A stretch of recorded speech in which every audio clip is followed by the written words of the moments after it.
வணக்கம். ஆகாஷ்வாணி புதுச்சேரி செய்திச் சுருக்கம் வாசிப்பவர் வீரமணி. 2025ஆம் ஆண்டிற்கான இந்திய கடல்சார் வார நிகழ்வில் பங்கேற்பதற்காக பிரதமர் திரு நரேந்திர மோடி இன்று மும்பை செல்ல உள்ளார்.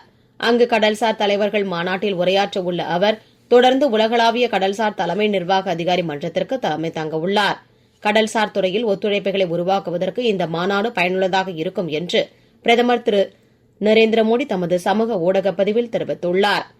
இந்தியா பெலாரஸ் இடையிலான இருதரப்பு உறவுகளை மேம்படுத்துவது குறித்து வெளியுறவுத்துறை மேற்கத்திய நாடுகளுக்கான செயலாளர் திரு சி பி ஜார்ஜ் பெலாரஸ் வெளியுறவுத்துறை துணை அமைச்சருடன் பேச்சுவார்த்தை நடத்தியுள்ளார்.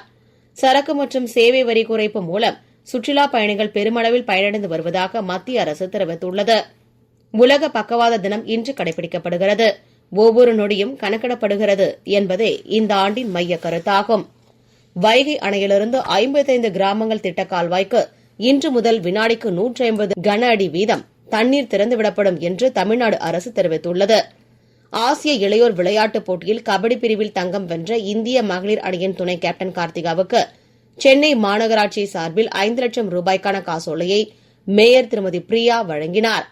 ஹைலோ ஓபன் பேட்மிண்டன் போட்டியில் ஜெர்மனியில் இன்று பிற்பகல் 1:30 மணிக்கு நடைபெறவுள்ள ஆட்டத்தில் இந்தியாவின் SM சுப்பிரமணியன் மலேசியாவின் JH லியாங்கை எதிர்கொள்கிறார்.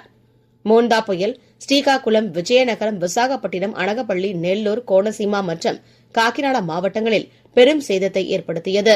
பலத்த காற்றில் மரம் விழுந்ததில் கோனசீமாவில் ஒருவர் உயிரிழந்தார். 43,000 ஹெக்டேர் பயிர்கள் நாசமாகின.